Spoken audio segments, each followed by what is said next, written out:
Aging, as the philosopher Cicero once reflected, is not a curse but a natural, noble progression of life, if only we understand how to embrace it with wisdom. Yet, for many parents, there comes a moment in the twilight of life when an unexpected pain emerges, the distance, coldness, or even silence from the very children they once held, fed, guided, and loved unconditionally. It's not the kind of pain that screams. It echoes in the quiet of phone calls that never come, family dinners that go uninvited, or smiles that fade into indifferent glances. This isn't about bitterness. It's about trying to find where you belong after you've given so much of yourself that you no longer remember where you end and they begin. Cicero wrote in his essay De Senectute that old age, properly understood, is not to be lamented, but respected. However, respect becomes elusive when those you raised begin to treat your presence as optional, your words as irrelevant. For years you placed their needs above your own. You postponed your dreams, swallowed your pain, offered patience when anger threatened, and gave until your heart had no more corners left untouched by sacrifice. Now, when all you ask for is a kind conversation, a moment of listening, or even a bit of recognition, what you meet is indifference, sometimes even rejection. It makes you wonder if all those years meant anything to anyone but yourself.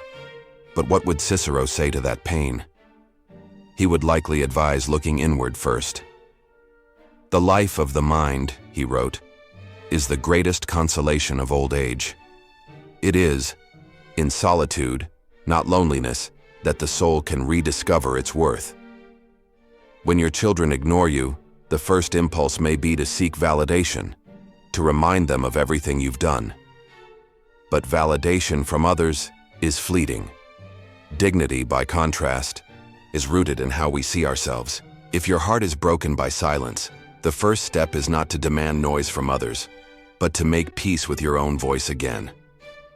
Many older adults fall into the trap of measuring their value by how often they are visited, how often they are asked for advice, or even just acknowledged. And while these gestures do have meaning, they cannot define you. Cicero teaches that the beauty of aging is in the opportunity to become whole without external applause. When the world forgets you, it invites you to remember yourself. The silence of a child might hurt deeply, but it can also be the mirror in which you begin to see the person you've always been beneath the parenthood. Do not mistake absence for absence of love. Life, with its fast pace and modern pressures, often pulls children in different directions. Their distance may not be a reflection of your worth, but of their limitations. The philosopher reminds us that the wise person does not depend on the goodwill of the crowd, but on the peace found in their own reason. When your children do not offer the closeness you once had, it's not always because love has died. It may be because life has distracted them, and you are left to rediscover the joys of your own company. This journey is not about abandonment. It's about reconnection with yourself. If you've ever felt like a guest in your own family, like a ghost in a home you helped build, it's time to ask yourself, where is your sanctuary now? Where is the space where you can breathe, reflect, and just be? Cicero would say that old age frees us from the chains of performance. You no longer have to prove yourself. You simply have to live, honestly, calmly, and with a dignity that requires no validation. There is a silent transformation that happens when you stop waiting to be seen and start choosing to see yourself. After a lifetime of giving, of rising early to prepare meals, staying up through nights of fever, suppressing your voice to preserve harmony, many parents reach old age hoping for acknowledgement, a quiet thank you, a call just to ask how you are, a gesture that says, you matter. But when these don't come, and your child seems too distracted to notice you, the heart aches. Still, Cicero reminds us that dignity in old age is not granted by others, it is preserved by oneself. You are not a footnote in someone else's story, you are the author of your own. In De Senectute, Cicero argues that the virtues of old age are composure, wisdom, and freedom from the burdens of passion. That freedom includes releasing the role you once held without resentment. If your child now sees you as a background presence, let that be a cue, not to plead for attention, but to begin reclaiming your own narrative. You are not less important because they do not call. Their silence cannot define the worth of your life. It is your attention to your own soul that makes you whole. Too often, aging parents try harder when they feel ignored. They offer more, do more, give more, thinking it might rekindle the bond. But this only deepens the cycle. The more you give without being valued, the more invisible you become. And here lies a paradox that Cicero would surely highlight. True respect cannot be negotiated. It must be inspired by presence, not performance. When your dignity is intact, you do not need to raise your voice. You simply become the kind of person who is impossible to ignore. Not because you demand attention, but because your peace speaks louder than any plea. Perhaps you've tried to remind your children of all the sacrifices you made, only to be met with defensiveness or indifference. And perhaps this feels like betrayal, but Cicero would encourage a different lens. He would ask, is it not nobler to forgive their blindness and continue walking with grace? The mark of a mature soul is not how loudly it protests its pain, but how it transforms that pain into inner strength. You've already raised them. You do not need to keep raising their awareness. What you need now is to raise your own sense of worth. That does not mean withdrawing in bitterness. It means stepping back with serenity. There is a quiet power in saying, I deserve respect, and then living in a way that reinforces that truth. Cicero believed that self-control and decorum were pillars of virtuous living, and in your later years, those pillars become your shelter. Set limits, not to punish, but to protect the sacredness of your inner world. The child who cannot respect your boundaries is not rejecting you. They are revealing their immaturity. Let that be their burden to bear, not yours. When your children no longer include you in decisions, when they speak over you or ignore your stories, it's easy to feel erased. But the story is not over. You can become the elder who listens more than lectures, who teaches not through correction but through calm integrity. Cicero admired the elder who lived with honor, who focused not on how others treated them, but on how they chose to live. This is your power now, to be so grounded in who you are that no neglect can unseat your peace. Imagine a home where you are no longer waiting by the phone, no longer bracing for the coldness of a distracted conversation. Instead, you are writing letters to yourself, walking in the late afternoon sun, preparing meals not out of duty but out of delight. You are choosing books that awaken old dreams. You are reclaiming rituals not for them, but for you. That is not isolation. That is liberation. Cicero might call it the natural fruit of a life well lived, to enjoy yourself without depending on another's approval. There is a quiet revolution that happens when you finally say to yourself, I do not need to be needed to feel alive. For many years, your life revolved around others, around children who once clung to your legs, who called your name in the night, who seemed to breathe through your presence. And now, their lives have expanded beyond your arms. They have jobs, families, and calendars that rarely include you. Their distance isn't always malicious, but that doesn't make it less painful. Still, as Cicero teaches, the second half of life is not about clinging. It's about releasing, with grace and with insight. Old age, according to Cicero, is a time for liberation from labor, from longing, from illusion. It is not that love disappears. It is that our relationship to it must change. You once loved by holding tightly. Now, perhaps the highest form of love is in letting go. Not out of resignation, but out of maturity. To love someone and not depend on them for your emotional survival is an act of profound self-respect. You can miss them, yes, but you do not have to crumble because they are not near. This is not detachment. It is wisdom. Imagine waking up one morning and deciding that your peace will no longer be postponed. You no longer check your phone hoping for a message. You stop planning your day around someone else's availability. Instead, you listen to the quiet inside you, the part that has been waiting patiently to return. Cicero believed that the mind, properly cultivated, could be the greatest companion in old age. And so, you begin to cultivate yours again. You fill your hours with things that nourish your soul. Writing, walking, remembering not to live in the past but to draw from it the strength to shape your present. Let them be busy. Let them forget. Not because you don't care, but because you care enough about yourself to stop begging for attention. There is a dignity in walking away from what no longer returns your light. This is not bitterness. This is clarity. You were never just a parent. You were always a person, a whole and vivid soul with dreams that were shelved, desires that were silenced, interests that were put on hold. Now is the time to return to those parts of yourself, the ones not defined by what others need from you. Your children may or may not notice this change. Some might feel guilty, others might admire it quietly, but their response is not your responsibility. What matters is this: you are no longer trying to fit into a life that has made no room for you. Instead, you are building a new space, one that does not rely on being invited. It exists because you have claimed it. That is the freedom Cicero envisioned. A freedom not from others, but for yourself. The reality is this: not all children grow into emotionally aware adults. Some have been loved deeply but never learned how to reciprocate. Some live wrapped in their own struggles and don't see the cost of their absence. Cicero would not ask you to condemn them, but neither would he ask you to wait indefinitely. The soul that grows wiser with age must learn the hardest truth of all, that your worth is not a reflection in someone else's mirror. It is the fire you keep alive, even when no one else is watching. So go where your joy is. Sit in silence, not because no one calls, but because silence can become sacred. Turn down the volume of your expectations and turn up the music of your own being. Let the solitude be your teacher. Let the stillness show you the shape of your heart. And know this: it is never too late to become someone you respect again. That above all is the promise of aging with dignity. There is a turning point in every life where silence becomes more honest than conversation, where stepping back becomes more loving than staying close. It's not a surrender. It's a realignment, a calm, conscious choice to protect what remains sacred in you.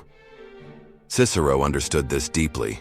He taught that the greatest peace in old age comes not from controlling others, but from mastering oneself. So if your children continue to speak over you, to forget you, or to show up only out of duty, perhaps it is time to ask not why they changed, but why you still wait for them to return to who they were. You are no longer required to sit at a table where your presence feels like obligation. You are allowed to say, "This is not enough." And you are allowed to say it with calm, with clarity, and with the quiet authority that comes from self-respect. Cicero believed in the strength of moderation, of restraint, and of boundaries. He would not tell you to fight for your place. He would tell you to create your own place and to fill it with meaning. When the home is full but the soul is lonely, that is not family. That is coexistence without connection. And if you are constantly swallowing your feelings, avoiding conflict, and enduring subtle disrespect just to keep peace, then what you have is not harmony. It is erasure. It is possible to love someone and still say no. It is possible to remain kind and still protect your dignity. In fact, it is essential. For without dignity, love becomes servitude. Think of how many times you've forgiven without an apology. How often you've listened without being heard. How long you've waited for inclusion in plans that were already made without you. And think of how many times you've smiled to hide the sting of being treated as irrelevant. Cicero would say this: "It is not what others think of you that gives you worth, but what you hold true about yourself." If you believe you deserve to be respected, then let that belief be your compass. And if they do not walk beside you with care, then let them walk ahead. Your peace does not depend on their steps. The challenge of aging is not just physical decline. It is emotional awakening. It is the stripping away of illusions and the facing of truths long buried under roles you played for too long. Maybe you were the peacekeeper, the fixer, the ever-present parent, but now is the time to be something else. Someone whole, someone calm, someone who does not need to be needed to feel valuable. You do not have to respond to every call, attend every event, or pretend that being tolerated is the same as being loved. You are not a guest in your child's life. You are not a backup plan. You are a human being with history, with wisdom, with a voice that deserves to be heard not out of pity, but out of respect. Cicero spoke of the internal strength of character as the highest form of virtue, and it is this strength that you must now reclaim. So establish your limits. Speak them softly but firmly. Enforce them not with anger, but with consistency. You are not demanding obedience, you are defining what is acceptable in your presence. Those who truly care will understand. Those who do not may resist, may pull away, but their distance is not your failure. It is the cost of your clarity.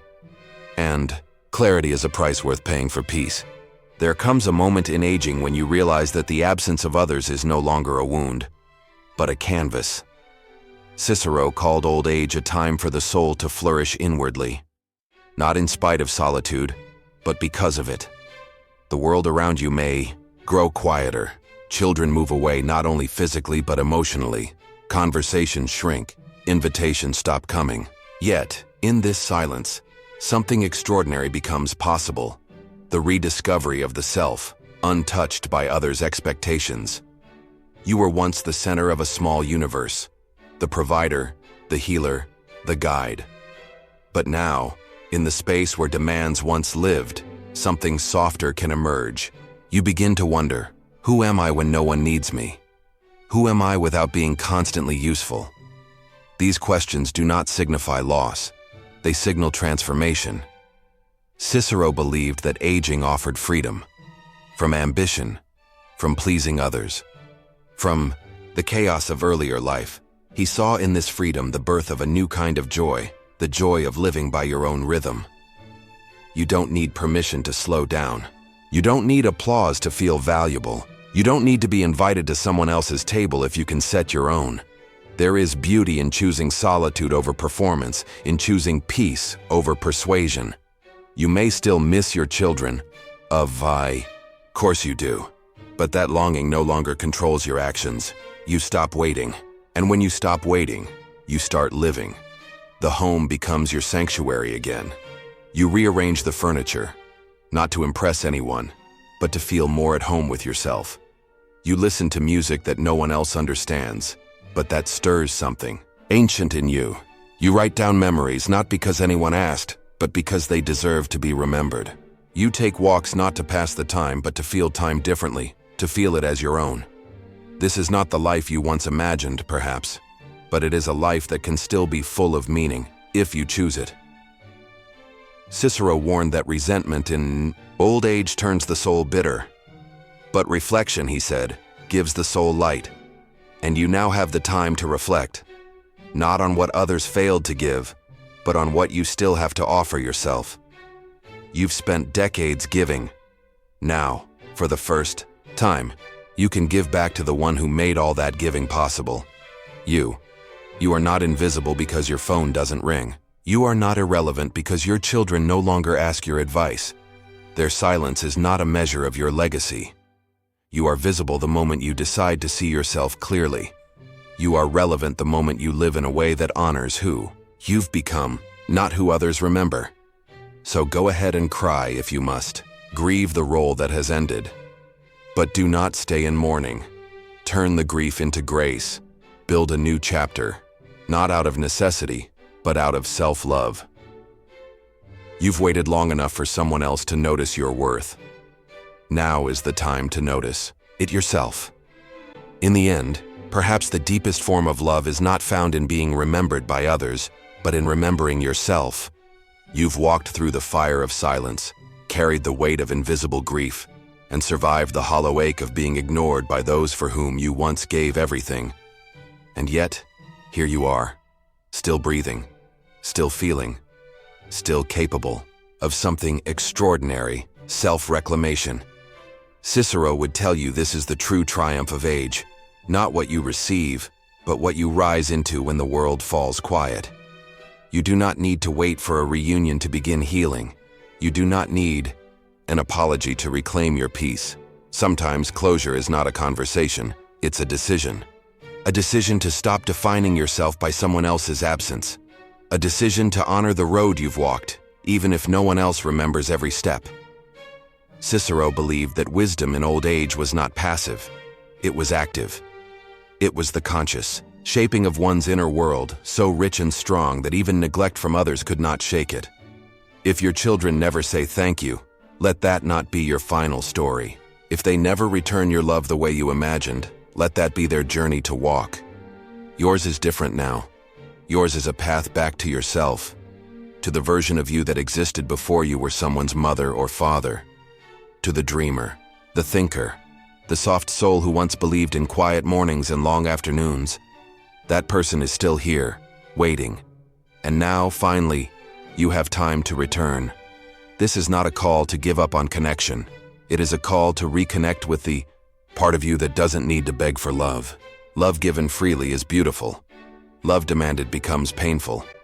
Cicero spoke often of temperance, the balance of emotion, the moderation of expectation. This, now, is your power. To love without clinging, to offer without emptying, to live without shrinking. So plant new things, not just flowers in the garden, but seeds of joy, of curiosity, of laughter.